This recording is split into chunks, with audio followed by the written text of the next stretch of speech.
Oke, Pak Rasio, tentunya Selamat siang, KLHK Mbak memiliki Sena data dan ya, Ana. memiliki data polutan yang terjadi khususnya di wilayah Jakarta, Bogor, Depok, daerah-daerah penyangga. Nah, kalau kita lihat Pak, data dari KLHK sendiri, sebenarnya apa penyebab masalah yang tidak usai begini? Apakah memang betul emisi kendaraan ini juga memperburuk keadaan? Ya, saya ingin sampaikan bahwa memang kita saat ini menghadapi tantangan di dalam pengendalian ya emisi itu yang punya kontribusi berkaitan dengan kualitas udara, khususnya di Jabodetabek. Ya, ada beberapa sumber emisi yang menjadi perhatian kita semua yang harus kita kurangin, yaitu adalah emisi dari kendaraan bermotor, kemudian juga emisi dari industri-industri, serta juga yang tidak kalah penting banyak kegiatan-kegiatan pembakaran sampah secara terbuka dan juga kegiatan-kegiatan konstruksi yang harus dikelola dengan baik. Namun pada saat ini, saat musim kemarau, ya tentu kualitas udara juga akan semakin memburuk. Jadi faktor cuaca juga sangat mempengaruhi, di samping ketiga faktor yang saya sampaikan tadi. Oke. Kalau dari KLHK ini melakukan pengukuran untuk kualitas udara, ini standarnya sebetulnya seperti apa? Ya, KLHK tentu kita mempunyai standar pengukuran udara kan berdasarkan ISPU ya. Ya, ininya kita ISPU ini ada beberapa parameter yang menjadi perhatian kita di dalam pengukuran udara. Ya, itu ada parameter PM particulate matters ya, PM 10, PM 2,5. Kemudian juga ada juga NOx atau NO ya, NO2, kemudian hidrokarbon, ozon, dan juga SOx serta CO. Jadi ada beberapa parameter menjadi perhatian kita. Namun saat ini yang sering disampaikan di ruang publik ini kan berkaitan dengan PM 2,5. Memang PM 2,5 ini memang pada kondisi-kondisi kemarau ini meningkat. Karena tadi menurut kami adalah faktor-faktor cuaca juga mempengaruhi di samping faktor-faktor yang saya sebutkan tadi. Ada 3 faktor penting. Pertama adalah emisi di kendaraan bermotor.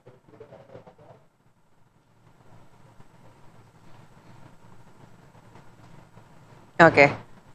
Tampaknya ada gangguan komunikasi, Pak Nirwono. Kalau kita lihat tadi sudah ada jawaban sedikit dari Pak Rasio, begitu ada beberapa faktor yang mengatakan hal tersebut ya. Kalau misalnya kita lihat untuk faktor dari emisi kendaraan, tadi juga dari PLTU sempat disebutkan, betul ya? Nah, tata kota selama ini, sejauh ini, apakah memang tidak bisa lagi memungkiri bahwa itulah yang menjadi penyebab utama sehingga harus dipindahkan? Ya, sebenarnya dalam konteks tata kota, kita kan tahu ada 3 penyebab utama yang perlu diatur ya. Yang pertama tadi PLTU ya, PLTU ini kan masih mengandalkan batu bara. Artinya kalau memang pemerintah serius untuk mengganti batu bara, perlu ada keberanian untuk menggantikan energi baru terbarukan. Nah, dalam konteks ini berapa tahun, 1 tahun, 5 tahun itu kan pilihan ya. Dan rata-rata dari perhitungan dari Kementerian Keuangan untuk beralih atau bertransformasi satu PLTU itu menghabiskan dana sekitar 1,1 triliun. Ini perlu ketegasan dari pemerintah ya. Satu itu. Kedua tadi industri. Jabodetabek ada 110 industri yang masuk menjadi kategori baik itu yang ramah lingkungan maupun yang tidak ramah lingkungan. Nah, untuk yang tidak ramah lingkungan, ini kan harus ada ketegasan. Apakah perusahaan itu mau beralih ke industri yang ramah lingkungan atau dalam konteks ini dipaksa keluar dari wilayah Jabodetabek kalau kita bicara soal tata ruang gitu kan. Dan yang ketiga yaitu sumbangsi terbesar tentu ada di sektor kendaraan pribadi, terutama motor ya. Karena dari 3 jutaan jumlah kendaraan yang masuk wilayah Jakarta, itu sekitar 2,8-nya itu ada di sektor kendaraan sepeda motor. Nah, uji emisi itu kan bagian dari proses ini sebenarnya. Tetapi yang tadi saya katakan, PLTU, terus kemudian industri, itu juga berperan penting. Tentu selain kalau kendaraan tidak hanya uji emisi sebenarnya, yaitu pengembangan transportasi publik kan sebenarnya karena bagaimana juga kota yang ideal, warga itu beralih menggunakan transportasi publik dalam beraktivitas. Kuncinya ada di situ. Nah, ini sebenarnya kita tunggu dalam proses ini. Pemerintah punya target berapa tahun? 1 tahun, 2 tahun, 3 tahun, itu kan pilihan sebenarnya. Seberapa parahkah polusi udara tadi dianggap penting oleh pemerintah? Kunci situ Mbak Vena. Mas, Ya. Tapi saya mau menarik ya pernyataan yang disampaikan oleh Dirjen KLHK tadi sebelumnya menjawab pertanyaan mengenai standar pengukuran dari kualitas udara. Nah, standar pengukuran yang ideal sebetulnya yang mungkin bisa menjadi patokan dalam sehari-hari ataupun masyarakat maupun pemerintah untuk menetapkan bahwa kualitas udara yang baik, yang ideal seperti ini, yang digunakan oleh pemerintah sejauh ini seperti ini memang secara teks ada dua perbedaan ya. Kalau masyarakat secara umum kan menggunakan air quality index ya. Sementara kalau di KLHK menggunakan indeks kualitas udara yang secara teknis mereka juga punya aturan tersendiri. Nah, persoalannya adalah bagaimana membuat link match-nya ya. Jadi antara air quality index tadi dengan indeks kualitas udara yang dimiliki oleh KLHK harusnya kan sama ya, sehingga informasi yang didapat oleh pemerintah maupun oleh masyarakat itu juga sama. Nah, dalam konteks ini ternyata tidak. Misal kita bicara pada saat tadi kita bicara kualitas udara kita 160 misalnya, itu tidak sehat.